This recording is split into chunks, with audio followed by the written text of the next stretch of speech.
बड़ी खबर, ईरान नेता अली अकबर का एक बड़ा बयान, ईरान की सुरक्षा ही हमारी कूटनीति का हिस्सा है। अली अकबर का कहना है कि हॉर्मुज की चाबी अभी भी हमारे हाथों में है, ईरान के हाथों में। हॉर्मुज हमारे हाथों में ही सुरक्षित है, अमेरिका के पास सुरक्षित नहीं है।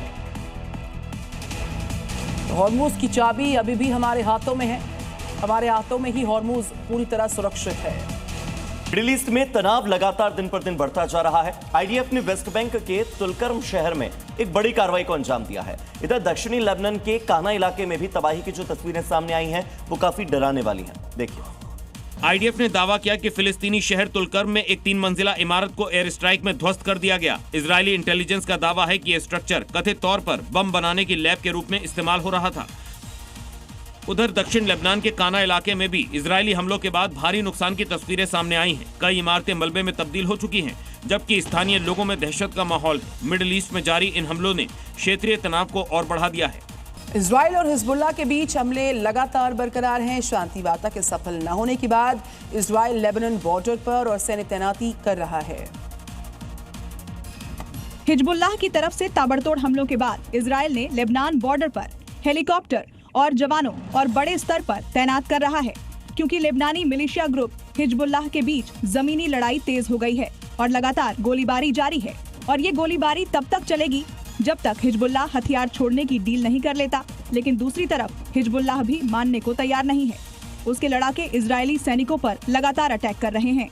इजराइल लेबनान बॉर्डर पर तनाव एक बार फिर से अपने चरम पर पहुंच चुका है। रविवार को हालात और ज्यादा बिगड़ते नजर आए जब हमलों का दायरा दक्षिण की ओर शिफ्ट होता दिखा।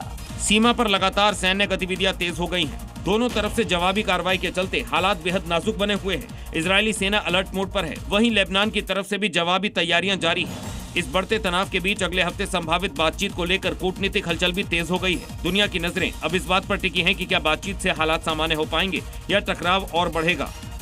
बड़ी खबर, ईरान के विदेश मंत्री सैयद अब्बास अरागची का दावा, 47 साल में पहली बार उच्च स्तरीय वार्ता में ईरान ने अमेरिका से युद्ध समाप्ति के लिए सद्भावना दिखाई है। तो अब्बास अरागची का कहना है कि इस्लामाबाद एमओयू के करीब पहुंचने के बावजूद अमेरिका के अड़ियल रुख और सख्त शर्तों के साथ ही बदलती शर्तों और अवरोध की वजह से यह समझौता नहीं हो सका।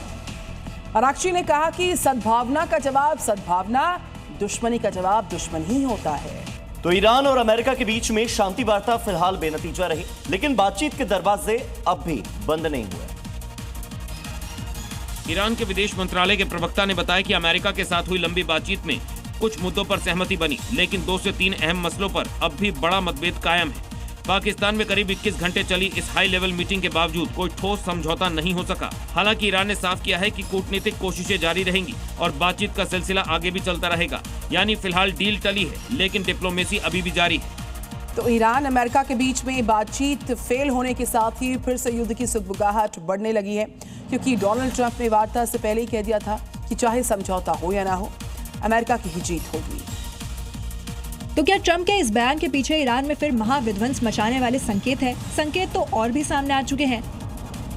पहला संकेत ट्रंप का पोस्ट, जिसमें उन्होंने कहा कि नौसैनिक नाकाबंदी एकमात्र हथियार है। दूसरा संकेत इजराइल में लड़ाकू विमान भेजना।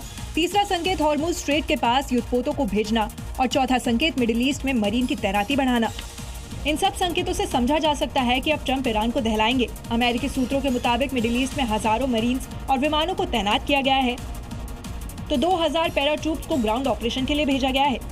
शांति वार्ता फेल होने के बाद पाकिस्तान बुरी तरह से फंस गया है, क्योंकि इस बार अमेरिका पाकिस्तान से उसके एयरबेस की मांग कर सकता है और इसके बाद पाकिस्तान ईरान के निशाने पर आ सकता है। और ऐसा हुआ तो मीडिएटर बनने वाला पाकिस्तान अमेरिका, इजराइल और ईरान के बीच घून की तरह पिस जाएगा, क्योंकि ईरान पहले से ही खाड़ी के देशों में मौजूद अमेरिकी मिलिट्री बेसों को तहस नहस करने में जुटा हुआ है और अब पाकिस्तान ने ईरान को उस पर हमला करने की 2 बड़ी वजहें खुद मुहैया करा दी हैं। पहला तो ये कि पीस टॉक फेल होने के बाद अमेरिका एक बार फिर वॉर जोन में जाने को तैयार है, और दूसरी वजह पाकिस्तान ने अपने फाइटर जेट्स और करीब 13,000 सैनिक सऊदी अरब भेज दिए हैं। और पाकिस्तान ना तो इस हैसियत में है कि वो अमेरिका को एयरबेस देने से मना कर सके